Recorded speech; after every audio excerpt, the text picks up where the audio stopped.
Bueno, lo primero, muchas gracias a todas, a todos y a todes por venir.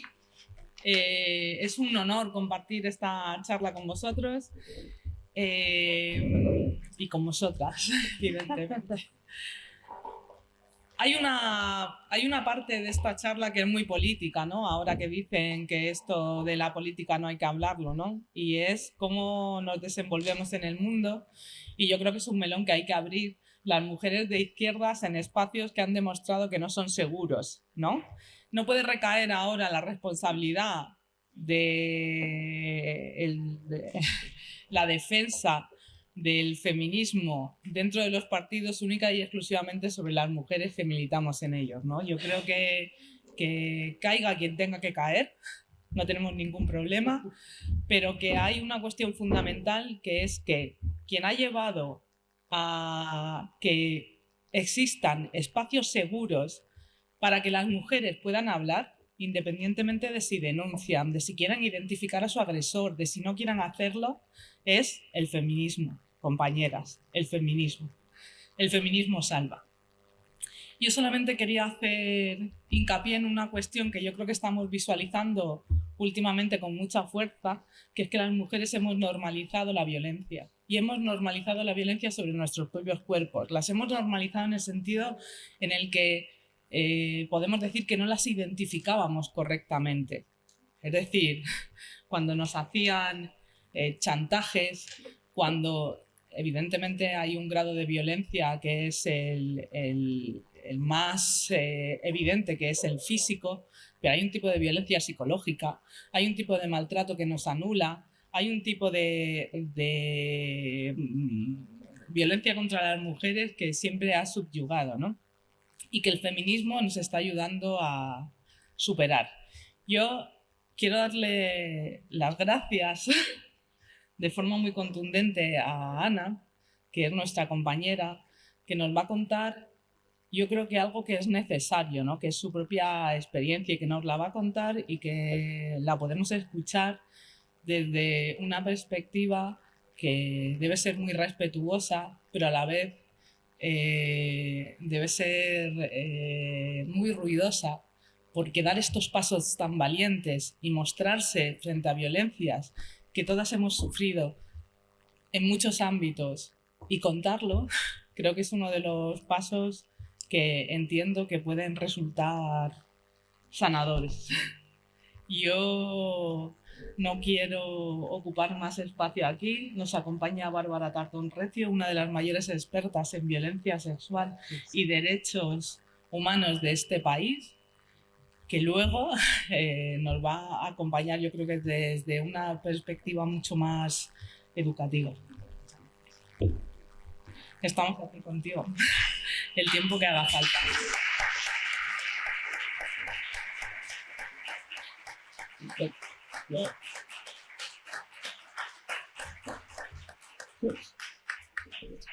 Gracias. Si hablo un poco bajo, me lo decís. ¿Aquí? ¿Así? Vale. Vale. Pues voy a empezar, ¿vale?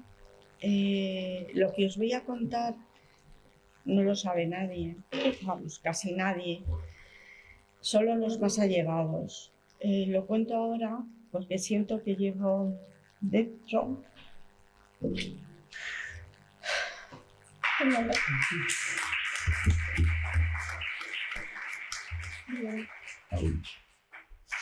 ya voy.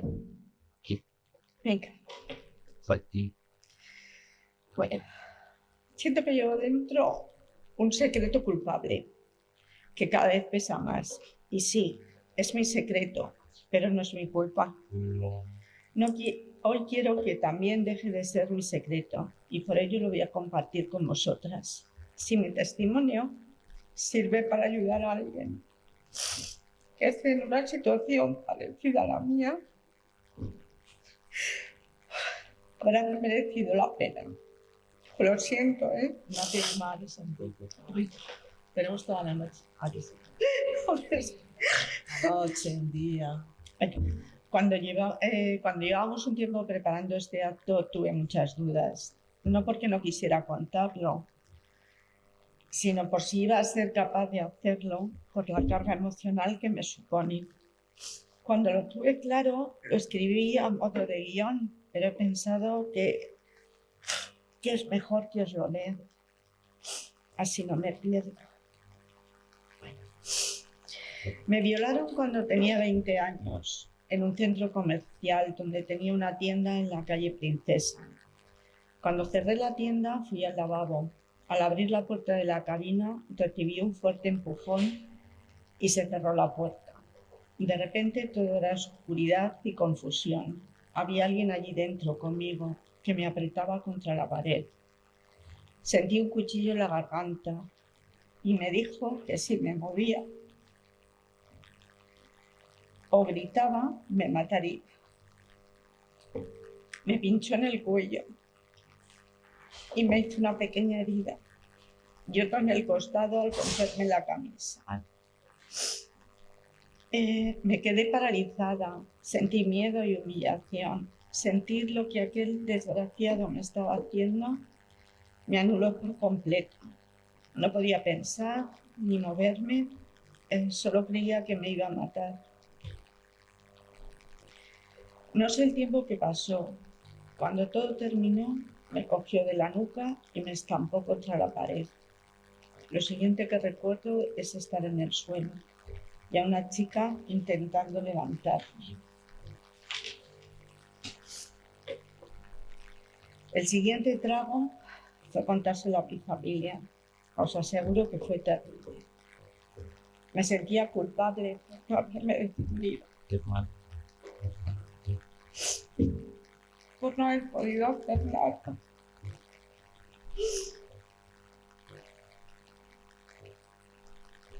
Otra vez culpabilidad y humillación. Afortunadamente mi familia me arropó en todo momento.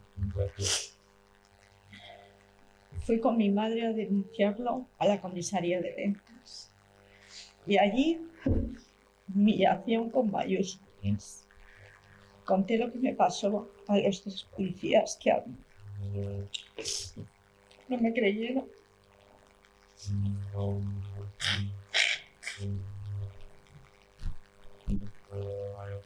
Me dijeron cosas como: ¿estás seguro?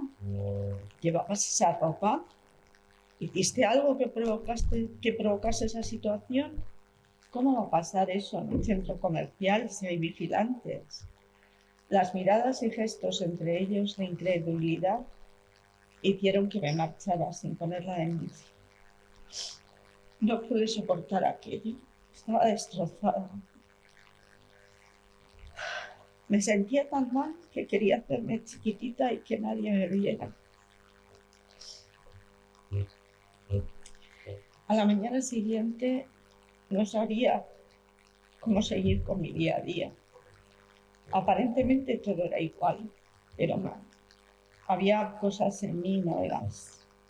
Miedo, angustia, culpa, ansiedad, humillación. Llegué a no poder salir a la calle ni estar sola. Siempre tenía que depender de alguien para hacer las cosas. Más de 10 años de terapia me enseñaron a vivir de nuevo, pero no nos engañemos, esto nunca se supera del todo. Yo sigo con miedo a salir sola si es de noche, bueno, y también si es de día, la verdad. Voy mirando con mil ojos. Aunque sean las 8 de la tarde, para mí ya es noche cerrada. Sigo con miedo a ir a un lavabo público sola y alguna cosa más con la que tengo que lidiar día a día. Os cuento esto para que no callemos, que esto hay que pararlo. No tenemos que agachar la cabeza ni sentir vergüenza. No somos las víctimas, ellos son los monstruos. No dejemos que nadie nos juzgue a nosotras. No somos culpables. Tenemos que hacer que esta gentuza paguen por lo que hacen, porque nos marcan de por vida. Doy gracias, a pesar de todo, he podido seguir con mi vida. pero hay otras mujeres que no pueden. A ellas hay que darles voz, hay que apoyarlas, hay que sostenerlas y sobre todo hay que creerlas. Sobre todo creerlas. Bueno, quiero agradecer a Bárbara Tardón que haya venido hoy, que está siempre muy ocupada y para nosotros es un honor. Para mí que nos haya hecho este hueco.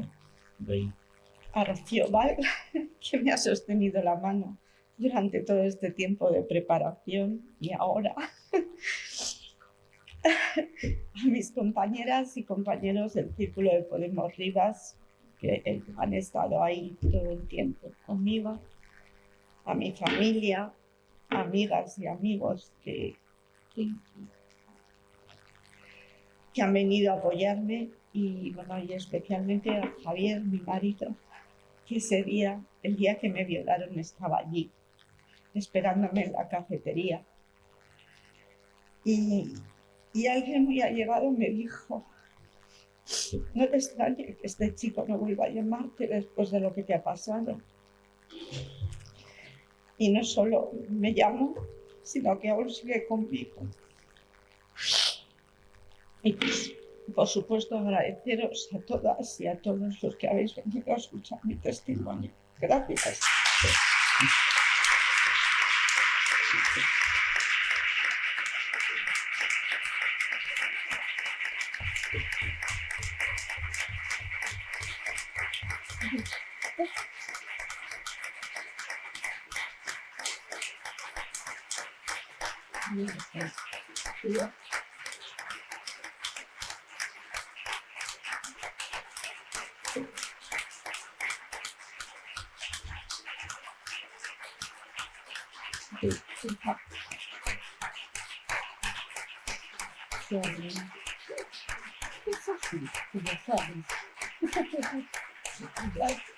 Muchas gracias, de verdad.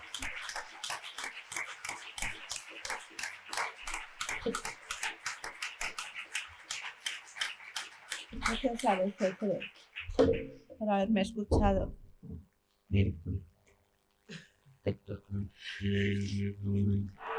Yo no sé si que nos vayan. Porque sí queda algo más que decir después de esto. Yo creo que es importante que visualicemos que la violencia contra las mujeres nos jode la vida, pero jode la vida de nuestras familias, jode la vida de nuestros amigos, jode la vida de todo lo que tenemos por delante, y que tenemos que ser capaces entre todas y todos de generar esos espacios seguros donde no se consienta, donde la violencia pueda salir, donde las voces de las mujeres puedan salir de casa, no solamente en el caso de Ana, que llega a una comisaría y la maltratan. Yo creo que hemos avanzado mucho, pero que esos avances se tienen que dar con suficiente contundencia para que lo que se generen no sean políticas que nos protejan después de la violencia, sino políticas que nos protejan y que generen espacios seguros frente a esa violencia, precisamente. Y en eso, Bárbara Tardón nos puede contar muchas cosas porque sabe mucho y ha participado mucho de un desarrollo que yo creo que hay que reconocer que ha sido muy contundente últimamente, porque va calando en la conciencia, aunque los avances no sean perfectos, que es lo que necesitamos. Por ejemplo, lo de que cada vez se tenga más claro lo del consentimiento, lo de que solamente sí es sí. Cuando hemos visualizado últimamente casos a lo mejor tan públicos que la gente podía haber minimizado con anterioridad, como el beso a Jenny Hermoso, hoy en día se condena y se entiende que no fue consentido y que si no es consentido es agresión y es delito. Y bueno, yo le voy a pasar la palabra porque creo que tiene mucho más que contaros que yo misma. Y muchas gracias, Ana. Eres tan valiente.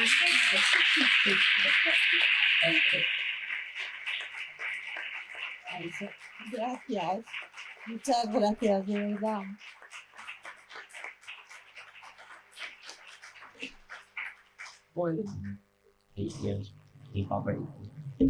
Hola.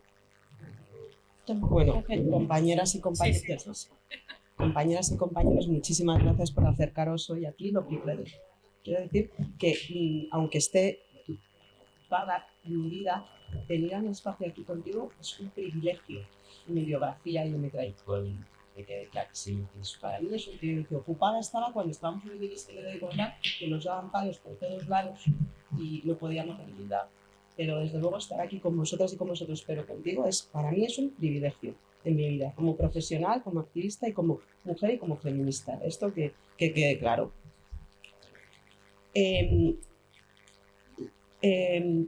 Como muy bien ha relatado Ana, porque ha sido magistral el detalle de lo que nos has contado. Las profesionales que trabajamos en esto conocemos muy bien, entendemos muy bien el proceso por el que has pasado y entendemos muy bien a lo que te has tenido que enfrentar. Vale. Y es clave, por eso, dar voz a las víctimas y a las supervivientes de cualquier forma de violencia contra las mujeres. Y en este momento de la historia de nuestro país, también a las víctimas de violencias sexuales. Porque por mucho que nos cueste reconocerlo, en este país tenemos una inmensa deuda con las supervivientes de violencias sexuales. Como a modo de introducción os puedo decir que hasta que no se aprobó la ley 10/2022, en nuestro país solamente a nivel estatal se consideraba que una víctima de violencia machista era aquella que estaba en la relación de pareja o expareja. Con la aprobación de la ley del solo sí es sí, la 10/2022, por fin en este país se reconocen que existen otras víctimas y supervivientes de violencias machistas como las supervivientes de violencias sexuales. Y eso es muy importante porque todas las mujeres que estamos ahora mismo en este aula y en este espacio hemos vivido de una forma directa o indirecta alguna forma de violencia sexual. Nuestra biografía está marcada por haber sufrido acosos, por haber sufrido abusos, por haber sufrido agresiones sexuales o en el caso, por ejemplo, de Ana, por haber sufrido una violación. Desde que nacemos nos entrenan a tener miedo, nos entrenan a estar aterrorizadas frente a la violación. Por eso digo que es la espina dorsal de nuestra biografía. Como os comentaba, en los últimos 20 años en este país, antes de la aprobación de la Ley 10/2022, las víctimas de violencia sexual no tenían derechos, no existían los derechos más allá del Código Penal, no existía el derecho a ser atendida o asistida desde un recurso específico por profesionales expertas en violencia sexual. No sé si sabéis que hasta la aprobación de la Ley 10/2022, la ley del sí es sí, si tú sufrías una agresión sexual como la que sufrió Ana y tenías que ir a un centro sanitario, te tomaban las muestras médicas y tenías que interponer inmediatamente una denuncia. Con la ley del sí es sí hemos modificado esa acción, porque entendemos y porque entienden todos los profesionales que trabajan en esto que ese momento es el más complicado para una víctima, que quizás necesite un tiempo para interponer esa denuncia. Ahora el derecho de las víctimas es que se les tomen las muestras en el hospital y que después esas muestras y todas esas pruebas biológicas se guarden para que sea la víctima la que decida. No es el aquí o nunca, como decían antes los médicos y las médicas forenses, es cuando tú puedas y cuando tú desees. Podría estar diciendo innumerables derechos que hemos conquistado gracias a la ley del sí es sí. Pero hay un derecho para mí muy importante que está muy relacionado con lo que tú has trasladado tan como decía, tan magistralmente a lo largo de esta sesión. Y es el derecho a la reparación integral, el derecho a la recuperación. Cuando eres una víctima de violencia sexual, lo que han hecho es vulnerar tus derechos humanos. Se vulnera el derecho, por supuesto, tus derechos sexuales y reproductivos, el derecho a una salud, el derecho a la salud, el derecho a la seguridad, a la privacidad. Se están violando numerosos derechos. Y con la ley del sí es sí, lo que hemos conseguido consagrar es que en todos los territorios de este país existan centros de atención especializados para las supervivientes de violencias sexuales. Eso es una conquista que a mí siempre me emociona. Y os voy a decir por qué. porque ojalá tú hubieras tenido un centro de atención especializado. La esencia de los centros de atención especializados, de los centros de crisis, es que todo el mundo te va a creer y todo el mundo te va a acompañar en ese proceso de recuperación y de reparación, entre otras cosas porque es tu derecho y porque las instituciones lo que tienen es el deber de garantizar y proteger esos derechos. ¿Y por qué digo que me emociono? Pues mirad, me emociono porque ya en los años 70 las feministas hicieron algo maravilloso, que es autoorganizarse para crear los grupos de autoconciencia, para hablar entre ellas sobre las violencias normalizadas en sus vidas, para hablar entre ellas sobre la falta de diligencia y la ausencia de medidas por parte del Estado y las instituciones públicas para, por supuesto, prevenir las violencias sexuales, pero también para acompañarlas en su proceso de reparación. Las feministas estaban hartas de que nadie las creyera, porque una de las claves, además, para intentar mermar la dignidad de las víctimas, precisamente es lo que tú también nos has contado, es que nadie te creía, ni siquiera la policía. No sé si tuviste que ir al hospital o no, pero no fuiste. Claro, es que determinó toda tu biografía posterior. Y desde los años 70, en 1973, en Estados Unidos se abre el primer centro de atención a supervivientes de violencias sexuales. Y es que hemos tenido que llegar al 2022 en nuestro país para que ese derecho por fin se consagre, para que todas las supervivientes, todas las víctimas y al fin y al cabo todas las mujeres puedan acceder a un recurso especializado en el que se las crea y en el que se las acompañe a través de su proceso de recuperación. Yo lamento profundamente, Ana, que tuvieras que pasar por ese calvario. Desgraciadamente, a día de hoy, las supervivientes de violencias sexuales siguen enfrentando un camino de obstáculos y de piedras para la obtención de la justicia y de la reparación. El movimiento político feminista y nosotras desde el Ministerio de Igualdad intentamos avanzar precisamente por eso, para que existiera una ley que garantizara y protegiera los derechos de todas las mujeres. Pero ahora tenemos una tarea pendiente muy importante, que es que esa ley sea una realidad, que esa ley se implemente. Y eso es una responsabilidad de los estados, eso es una responsabilidad de quienes nos gobiernan también. Y aunque las feministas estemos empujando cada día de todas las formas posibles para que esa ley se implemente, es fundamental el compromiso de las instituciones públicas, del Ministerio de Igualdad, del Ministerio de Justicia, del Ministerio de Interior, de todos los organismos públicos. Lo que nos ha contado Ana, como decía, puede parecer una película de terror, porque Ana, bueno, pues en primer lugar, como es que lo has explicado de manera maravillosa, en primer lugar, no supo, no desconocía, nunca habíais hablado, claro, tú desconocías por completo dónde podías acudir. Y luego, claro, es profundamente traumatizante llegar a una institución que tiene el deber y la responsabilidad de protegerte y que lejos de protegerte y acompañarte para la restauración de tus derechos y la reparación de tu situación, no te creyeron. Es que es demoledor lo que cuentas. Y te humillaron, que es una de las características también de lo que sucede cuando las víctimas y supervivientes acuden a las instituciones públicas. No sé si sabes, Ana, que en nuestro país solamente el 8% de las mujeres que han sufrido alguna forma de violencia sexual, solo el 8% llaman a la puerta de una institución pública. ¿Por qué solo el 8%? Porque todavía las mujeres no confían en las instituciones. Y por eso aprobamos la Ley 10/2022, que si pudiéramos hacer en el tiempo y meternos ahí por una de esas puertas del tiempo del Ministerio del Tiempo, en tu caso específico, con la Ley 10/2022 hubiera sido completamente distinto. Lo primero de todo, habrías tenido un teléfono al que llamar para que te informaran, habrías podido ir a una comisaría con profesionales y policía especializada, y luego habías podido iniciar de manera gratuita, porque es uno de los, como os decía, de los derechos consagrados en el artículo 35 de la ley, a un centro para que te acompañaran a ti, pero también a tus familiares. Porque no debemos de olvidar, y esto lo dice muy bien también la ley del sí es sí, que la violencia sexual genera un daño no solamente individual en las supervivientes, genera lo que se denomina un daño social, arrasa con todo, arrasa con la vida de la mujer de manera individual, de quien la ha vivido o que la ha tenido que enfrentar, pero después arrasa con todo el entorno y al final lo que arrasa es con toda la sociedad. Tenemos el caso reciente de Íñigo Errejón, ¿no?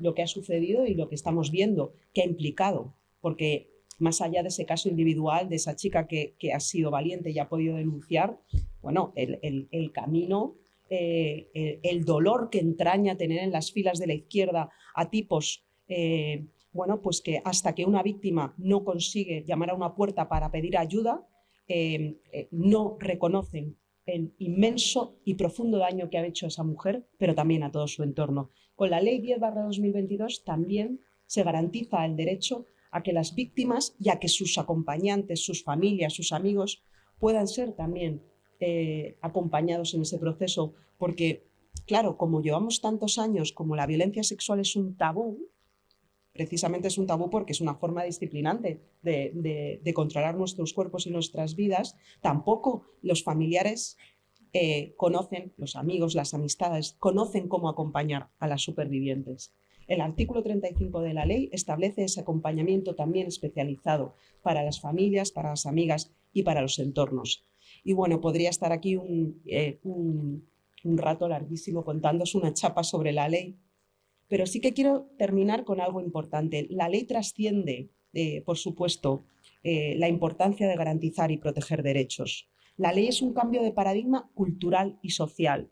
La ley lo que hace es recoger el grito y la voz de las víctimas y de las supervivientes, de su hartazgo, del silencio de tantas décadas, porque yo creo que estamos ya cansadas, estamos hasta las narices de que no se nos crea.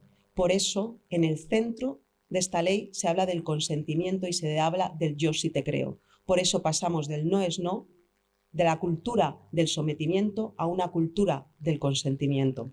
Y ahora hemos solamente abierto la primera puerta, compañeras, solamente la primera.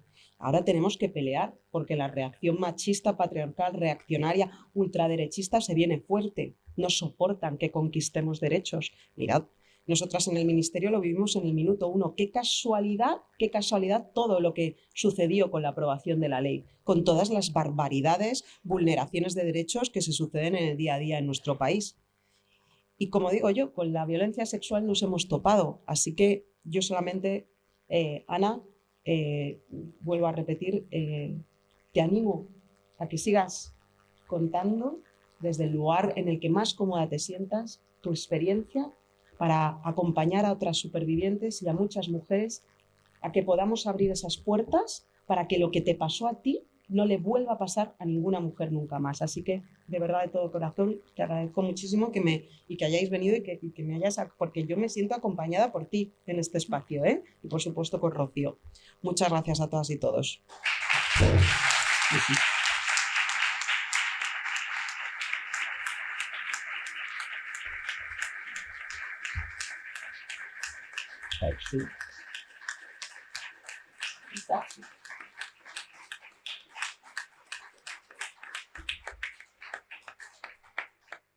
Estamos tranquilas. Pues habíamos pensado, dado el entorno que se ha generado aquí, que consideramos seguro, que si alguien tiene algo que plantear, alguna duda, algunas palabras de apoyo, alguna necesidad de expresar lo que sea, que le he pedido permiso a Ana, que estaría encantada de oírlo.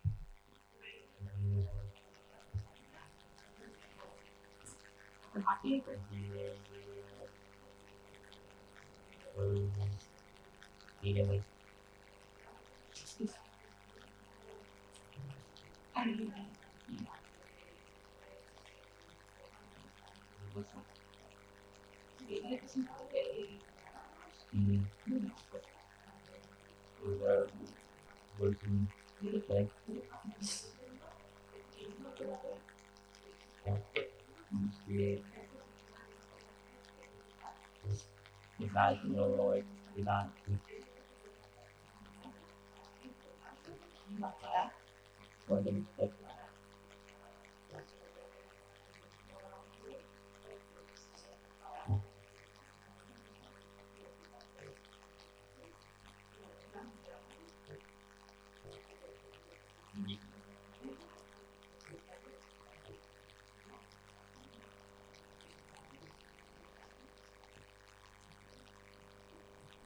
Gracias. Tenéis 18.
Ah, vale. Bueno, si os parece, pero os animo por favor que aprovechemos este momento para hablar todas y todos. Sobre los centros de crisis, la inversión, no sé si sabéis, sí que me parece importante, de cuando nosotros estábamos en el Ministerio de Igualdad ya realizamos las transferencias económicas de todos los fondos hace 2 años, es decir, las comunidades autónomas ya tenían que estar con los centros de crisis, con los centros de atención 24 horas abiertos. El año pasado, a 31 de diciembre del 2023, nos pidieron una prórroga a la mayoría de las comunidades autónomas. Ya nos cesaron, nos fuimos del ministerio, pero yo sigo trabajando desde Amnistía Internacional y, por supuesto, como feminista, en el seguimiento para hacer incidencia y porque no solamente queremos un centro de crisis abierto en cualquier sitio, sino que siga una serie de estándares de acompañamiento con un enfoque de género, feminista, de derechos humanos, interseccional, bueno, con un modelo de atención que sería algo muy técnico.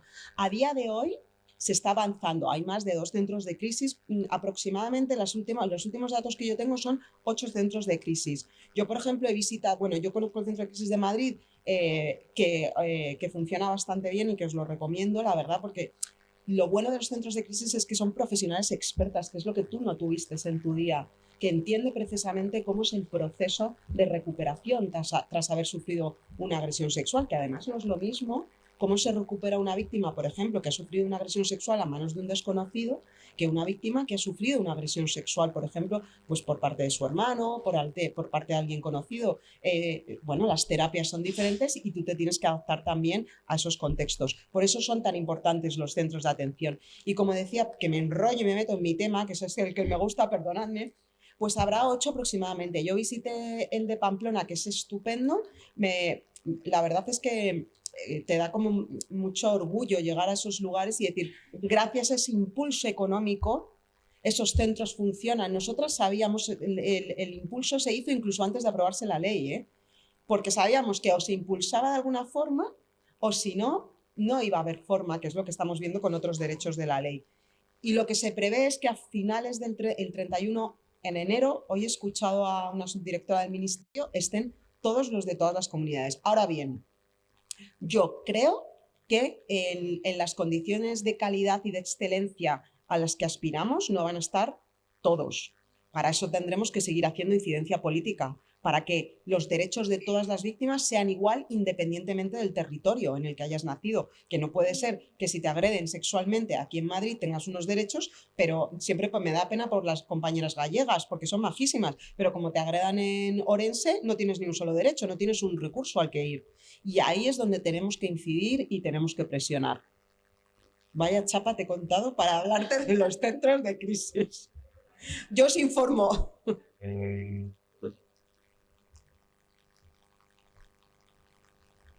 Animaros a preguntar más cosas.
Claro, es que eso es lo bueno de la ley y lo bueno también del proyecto que formulamos desde el Ministerio. Primero, la ley establece que tienen que existir unos estándares mínimos para que esos centros de crisis funcionen y en eso ya nos encargamos de establecerlo en la ley. Equipos interdisciplinares, tiene que haber una jurista, una psicóloga, educadora social o trabajadora, como mínimo. Ya con esos mínimos ya estás abriendo un mogollón de puertas para las mujeres. Y bueno, y luego otra serie de características.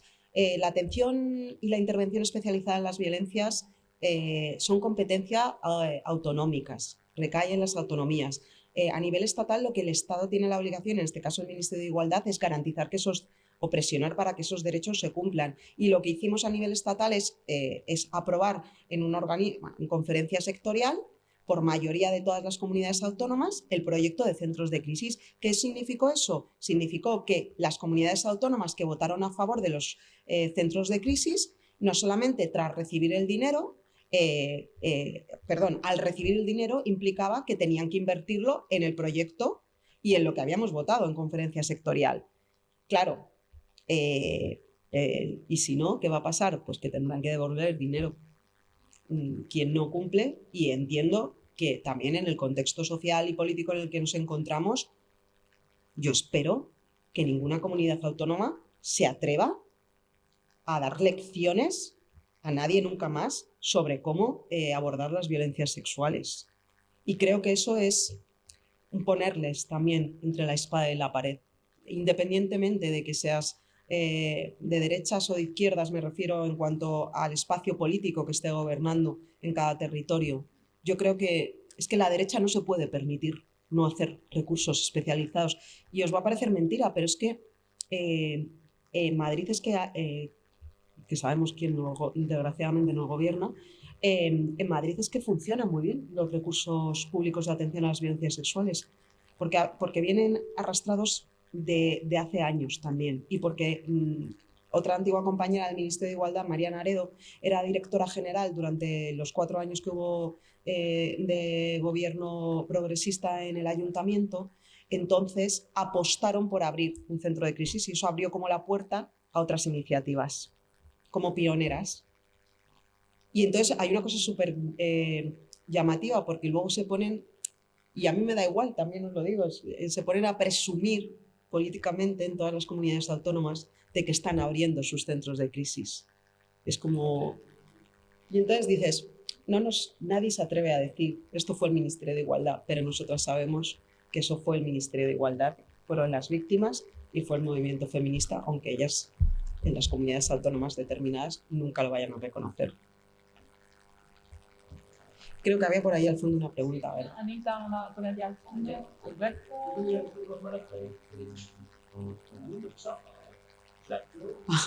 Dijo yo, qué miedo.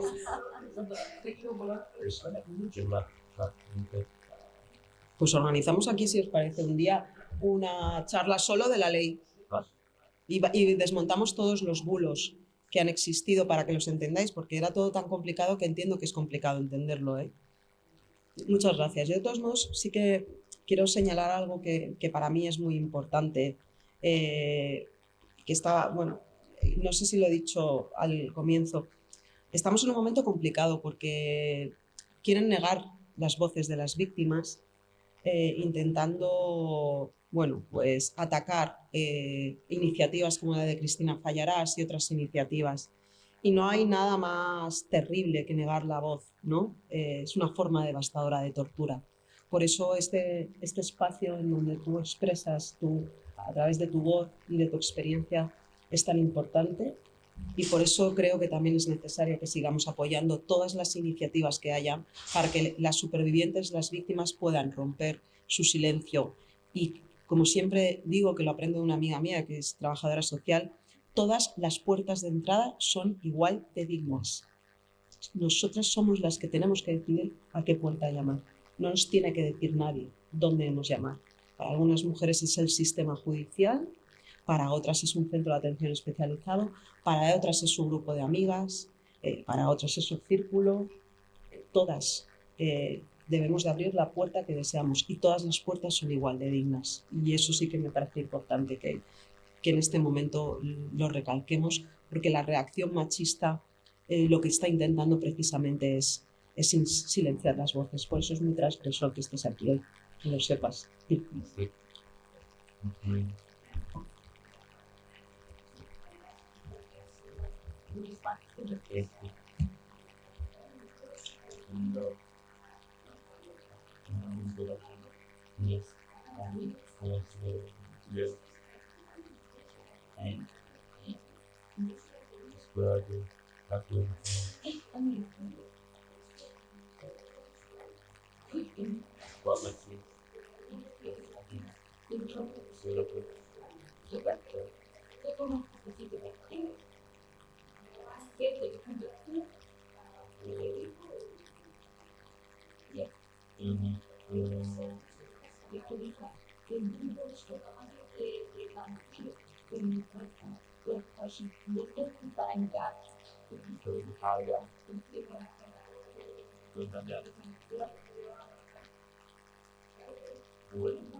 No, yo estoy totalmente de acuerdo contigo.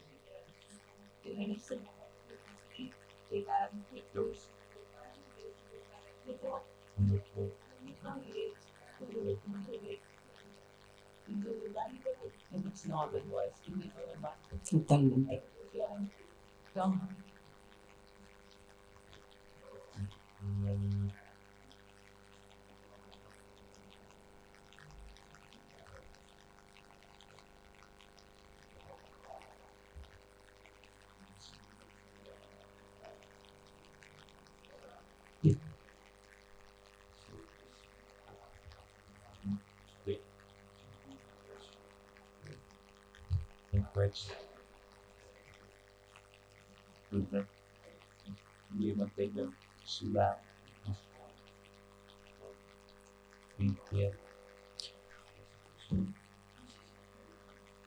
Bueno, muy buena pregunta, la verdad, la que acabas de hacer.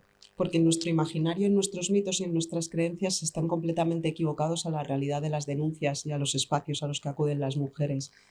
Hace 20 años, cuando yo era joven, yo no sabía ni lo que era la violencia de género. Y la juventud de ahora sabe diferenciar, las mujeres, lo vemos en las encuestas, saben diferenciar lo que es una agresión sexual o saben determinar cuándo hay violencia de género. Llamativamente, os parezca mentira, denuncian más las chicas jóvenes que las mujeres adultas. ¿Por qué? Porque tú tienes ya a tus espaldas una biografía y una historia. Romper una situación, yo entiendo que puede ser complicado, no es lo mismo una violencia sexual, como decía, a manos de un desconocido, que te esté agrediendo tu pareja, tu novio, tu mejor amigo, o sea, hablamos de distintas formas de violencias.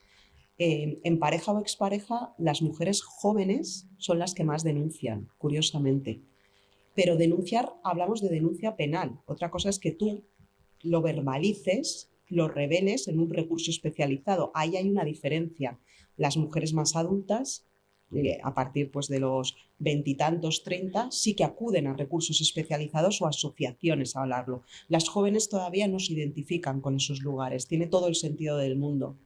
Y luego hay un dato muy llamativo que tiene que ver con el patriarcado, con la vergüenza, con la culpa. Bueno, pues con que al final, cuando tú rompes el silencio, seas de derechas, seas de izquierdas, seas feminista o no, una máquina trituradora social va a ir a por ti y desgraciadamente la mayoría de la gente va a cuestionarte. Con violencia sexual es algo, es como el mantra, pero en las relaciones de pareja o expareja, en las relaciones cercanas pasa igual. Las mujeres con un nivel cultural más alto, cuanto más alto es el nivel cultural, más complicada es la ruptura del silencio, porque el peso precisamente de la vergüenza recae más todavía sobre ellas. La media es de 11 años a 16 años en mujeres con estudios de doctorado, por ejemplo, para poder hablar, romper el silencio y, por supuesto, denunciar. Lo que es una denuncia por la vía penal es un paso complicadísimo, es un paso que hay que hacerlo con un buen asesoramiento. A mí todos los casos que nos llegan a nosotras o que de una forma u otra nos piden asesoría, yo siempre digo, evidentemente a menos que sea una situación de emergencia, llama o al 016 o acude a tu centro especializado o aquí tenéis un punto y que las profesionales te acompañen en el proceso. Porque tú haces toc toc, llamas a la puerta y hay una suerte en ese camino que va a depender de si el profesional está bien formado. Va a depender de si tienes las pruebas suficientes. No es fácil probar una violencia psicológica habitual. No es fácil probar una violencia económica. Lo más fácil de probar es una violencia física. Pero ni siquiera, por ejemplo, los profesionales de la atención sanitaria son capaces de identificar cuando ha habido esa detección temprana. Por eso digo que es, bueno, que tenemos un poco que aprender a deshacernos de todas esas falsas creencias que tenemos en torno a lo que es interponer una denuncia, a los perfiles de las mujeres que interponen denuncias. Luego hay un dato que a mí me llama mucho la atención y es que cuanto mayor, fijaros, es que es un tema que a mí me gusta mucho, cuanto el nivel adquisitivo sea más alto y a la clase, pertenezcas a una clase social más alta, por la vergüenza social que eso implica, es más complicado o vas a encontrar muchas menos denuncias por vía penal o incluso acudir a recursos especializados. Entonces, lo que se intenta es, en cualquier caso, habilitar un plan B que sea, bueno, si a ti te da vergüenza ir a un recurso especializado, porque por el peso y el estigma social también que hay en sus entornos, pues intentas derivarlos aunque sea por vías privadas. Pero claro, yo es que soy, desde un modelo de atención, es que la intervención tiene que ser interdisciplinar. Es que tú para acompañar a una víctima no puedes solo acompañarla, aunque la demanda sea jurídica, me estoy enrollando mucho, pero no sé si me entendéis, aunque la demanda sea jurídica, porque la mayoría de las víctimas llaman viendo qué derechos tienen, la realidad es que para abrir esa puerta al sistema judicial necesitas un acompañamiento psicológico, necesitas entender lo que has vivido, necesitas ponerle nombre, necesitas volver a tener algo que tú perdiste, que es el sentido de seguridad. Tú el impacto, o sea, es tu sentido de seguridad con el mundo. La agresión, por eso hablamos del daño es más profundo de lo que se puede imaginar. Y eso es una de las cosas que se hacen en las terapias especializadas, que las supervivientes vuelvan a estar seguras con el mundo en el que viven. No sé si te he contestado a la pregunta. En cualquier caso, sí que quiero dejar claro una cosa. Y quiero insistir porque nos estamos encontrando irresponsabilidades y negligencias en el último mes. Hay numerosos caminos y rutas que se pueden activar para salir de una situación de violencia que son independientes al sistema judicial, que es otra, o a la interposición de una denuncia por la vía penal. Tú puedes disfrutar o puedes conseguir otros derechos sin la necesidad de interponer una denuncia. Eso es una conquista de nuestro sistema, en el caso de España, gracias a nuestras leyes, y que ahora también lo hemos conseguido con la ley de violencia sexual. Existen ayudas económicas, existen mecanismos de protección y de seguridad para las supervivientes sin necesidad de interponer denuncia, alternativas habitacionales sin necesidad de interponer denuncia, porque todo el mundo sabemos que la denuncia es posiblemente la última opción para muchas mujeres para poder salir de la situación de violencia. Y es bastante más complicado, tiene que ver con la relación que puedas tener con esa persona, con un montón de elementos que las psicólogas y las psiquiatras conocen muy bien. No sé, añade. Hay una cuestión muy importante aquí. Igual os extraña un poco viniendo de mí, pero puede ser que el judicial sea uno de los espacios menos seguros para las mujeres. Si es que no me atreví a decirlo. O sea, bueno, yo es que como ya sabes que voy de charco en charco, pues yo también lo piso. Es uno de los espacios menos seguros. O sea, uno de los espacios más reaccionarios de este país es la justicia y son los jueces. Y se tiene que decir alto y claro. Y se tiene que decir alto y claro, que igual mañana Manolo me escribe, pero es que es necesario. ¿Por qué? Porque, fijaros, hay una cosa que están haciendo los jueces que es brutal, pero brutal, que es desasistir a las víctimas. Tienen una ley que están aplicando mal. O sea, la ley del solo sí es sí nos salva, nos pone a salvo si se aplica correctamente. ¿Y qué están haciendo? Aplicarlos mal. Y están aplicándolo mal como forma de violencia contra las mujeres, pero incluso como forma de violencia política. Uno de los seres que, desde la admiración os lo digo, que más ha hecho por las mujeres en este país y por generar conciencia, se llama Irene Montero. Sí. Se llama Irene Montero.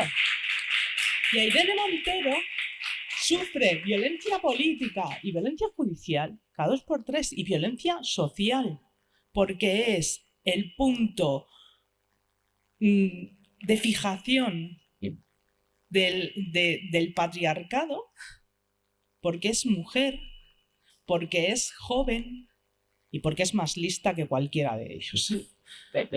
Que eso también les ofende mucho. Pero más allá de eso, la justicia es uno de los ámbitos más peligrosos para las mujeres, porque las van a cuestionar.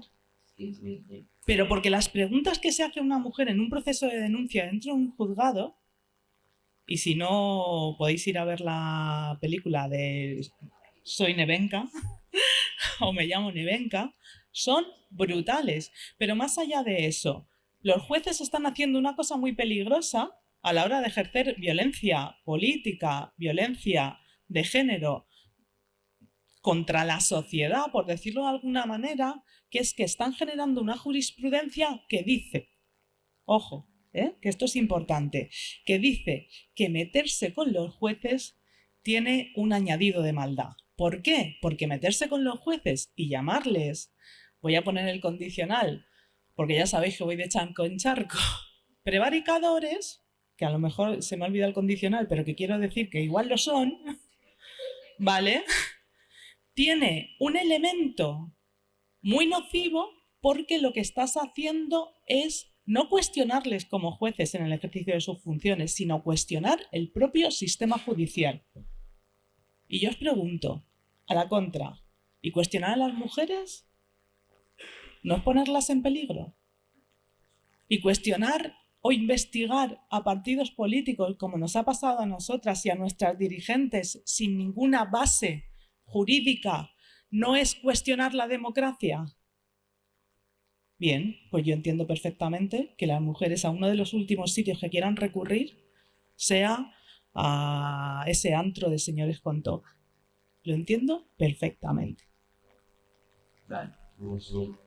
Por eso es tan importante también incidir en la necesidad de una formación especializada y que trasciende la propia formación, que es tienes que estar sensibilizado. A mí no me vale solamente con que aprendas. Igual esto me lo decía también otra amiga mía, hablamos mucho de esto. Yo no quiero, o sea, yo si a mí me va a operar a corazón abierto, yo quiero que me opere la mejor cardióloga, me estoy inventando la profesión, creo que es cardióloga, ¿verdad? Vale, pues la mejor cardióloga que existe en el mundo. Pues yo, si me van a atender y para recuperarme de las secuelas derivadas de una violencia, yo quiero la excelencia máxima en la atención. Y además es que es responsabilidad del Estado y de sus instituciones tener a los mejores y a las mejores profesionales. Hay una cosa básica. Que las leyes no dejan de ser una serie de normas que aplican señores. Y esto que todos hemos visto, que la extrema derecha pone encima de la mesa constantemente de dejan a los violadores en la calle, pues sí, señoras, lo están haciendo. Pero lo están haciendo pudiendo evitarlo. Lo están haciendo pudiendo evitarlo para castigar los avances feministas de este país. Única y exclusivamente por eso. Única y exclusivamente por eso, porque tienen herramientas no igual de buenas, sino mejores todavía para poder avanzar en otro sentido. Porque de hecho nos podemos retrotraer al avance anterior, donde los jueces lo que hicieron fue dejar a mujeres 2 años sin sentencias, sin procedimientos de ningún tipo, porque decían que tenían inseguridad jurídica. Y durante esos 2 años murieron mujeres. ¿Y qué pasa? ¿Que siempre van a tener inseguridad jurídica? Ese es su escudo. Una ley se aplica por encima de la propia norma. Es escandaloso. Pero una cosa buena, yo creo que de este avance, es que vayas a un juzgado o no, que como decía Bárbara, antes era obligatorio, y vas al hospital a tratarte de las heridas y allí mismo tenías que denunciar sí o sí. Si denuncias o no, no impide que se te acompañe en tu recuperación en ningún ámbito. ¿Denuncias o no? Y eso nos tiene que dar igual. Las mujeres que deciden denunciar, estamos con vosotras. Las mujeres que deciden no hacerlo, estamos con vosotras. Las mujeres que deciden contarlo, estamos con vosotras. Ya está. Este es nuestro momento y este es nuestro ámbito. Y yo lo que quiero decirle a Ana, bueno, o quiero decirnos a todas nosotras, incluso quiero escucharlo yo misma, y a nuestras familias, y a nuestros hijos, y a nuestras amigas, y a nuestros amigos, es que no estamos solas. Es que no estamos solas, es que estamos acompañadas, es que el miedo está cambiando de bando. Es que el miedo está cambiando de bando, y eso es lo que necesitamos. Porque estábamos hartas de que nos dijeran, es que no te defendiste. Cojones. ¿Y la que se defendió y la mataron? Es que ¿cómo ibas vestida? ¿Y la que venía del gimnasio? Es que ibas sola. ¿Y la que se fue con su amiga y la mataron y la tiraron a un pozo en Cuenca? No hay excusas, no hay excusas. El miedo tiene que cambiar de bando y no estamos solas.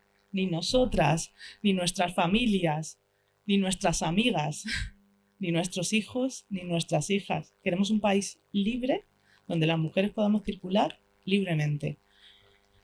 Y a la justicia, pues, la llevará.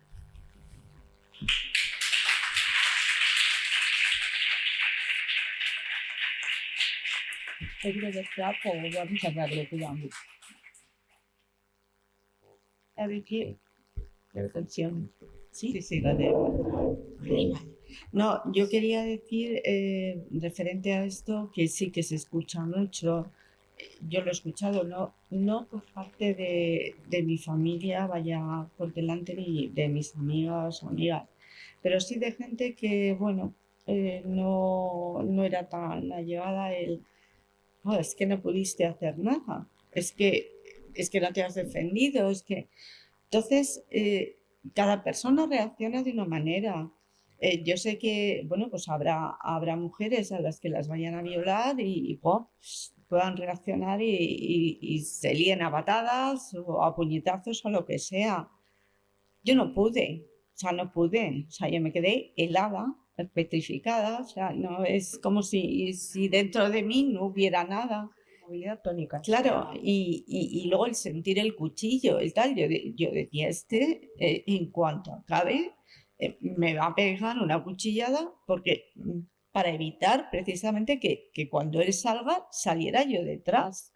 Claro, me pegó el tarascazo contra la pared, claro, y ahí se acabó el tema. Pero yo mi miedo era ese, sobre todo, o sea, aparte del asco y toda esa cosa que sentí y todo eso, tenía miedo, mucho, mucho miedo. Y entonces es que contra eso, ¿qué haces? O sea, yo no pude. Pero me acordaba. Sí, efectivamente. Ah, ya, very. No sé si realmente lo elegí o es que no supe hacer otra cosa, ¿sabes? O sea, no, yo creo que en ese momento no elegí nada. O sea, simplemente me quedé ahí. No pude. O sea, a mí, por ejemplo, me parece inaudito que una magistrada o una magistrada que instruye causas de violencia sexual como hubiera sido la tuya, desconozcan lo que es la inmovilidad tónica. O sea, me parece inaudito, porque no van a entender nada del proceso, no van a entender, van a estar o sea, su razonamiento va a estar basado en unos prejuicios y en unos estereotipos distorsionados por completo de la realidad. Y es que hay jueces y juezas que instruyen causas por violencia sexual que no saben que una víctima de violencia sexual se puede quedar paralizada. Ni una que antes ni nada que decir. Una parálisis. Una parálisis. Se congela. En inglés es como que el cerebro se congela, se dice. Sí.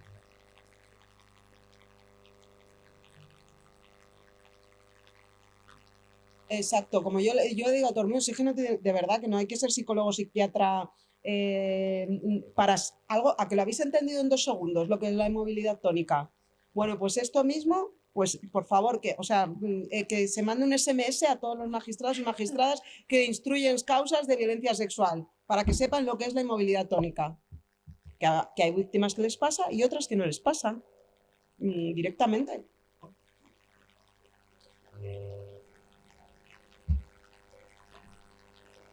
Exacto.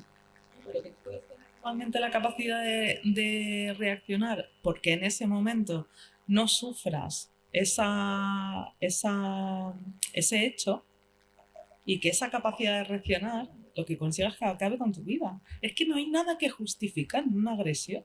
Si hiciste, si no hiciste, pues es que no hay nada que decidir en ese momento. Cada una reacciona como reacciona y el hecho en sí, que es la agresión, termina como termina, porque estás en manos de alguien y la decisión no es tuya. O sea, ya está. Si no tiene más. Yo, esto es meterme donde nadie me llama, pero quiero agradecer a los hijos de Ana que estén aquí acompañándola y a su marido, porque os digo una cosa, me parecéis también muy valientes y tenéis todo nuestro apoyo, todo nuestro respeto, porque habéis sido capaces de formar un entorno seguro de vida para esta mujer, que se lo merece.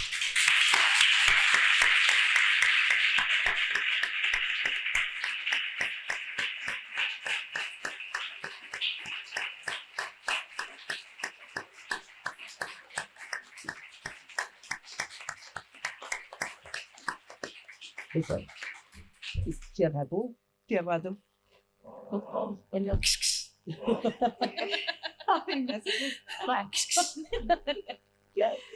quiero agradeceros a todas y a todos el haber venido a escuchar mi testimonio.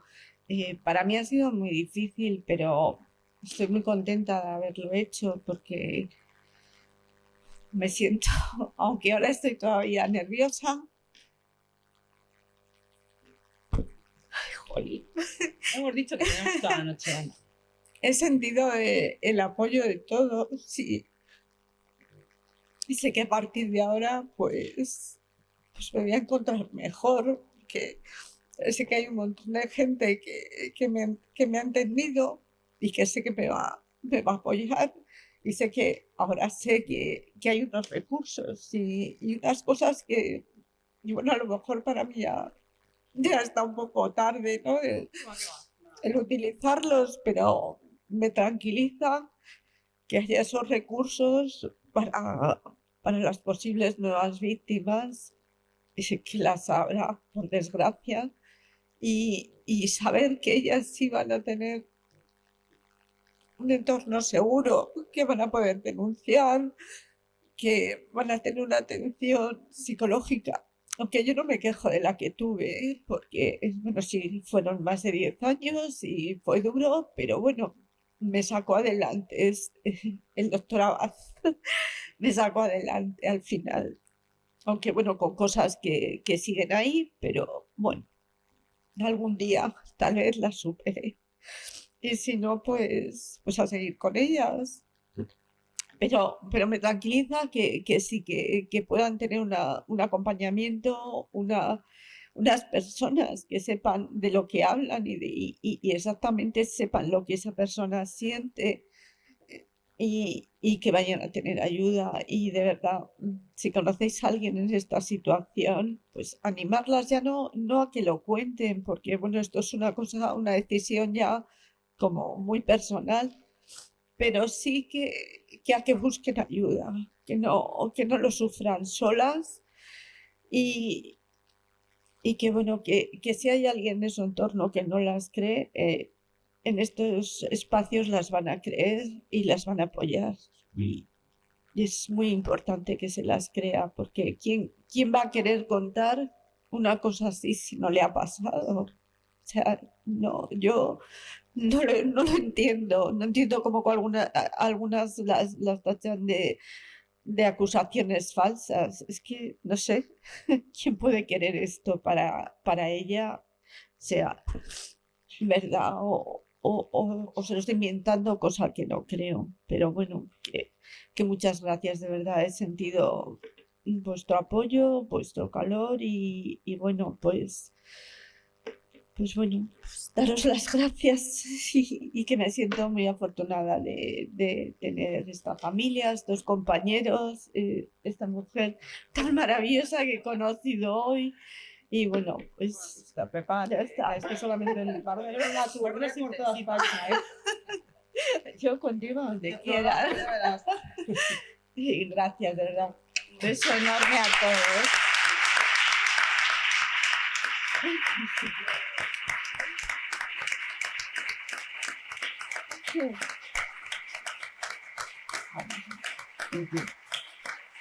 Y gracias, Rocío.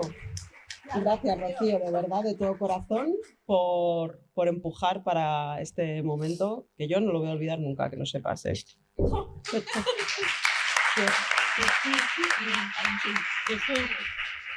Decirle que era o sea, Bárbara, te invitamos a esto, y me escribió directamente diciéndome, ¿dónde y a qué hora? Es una fenómena.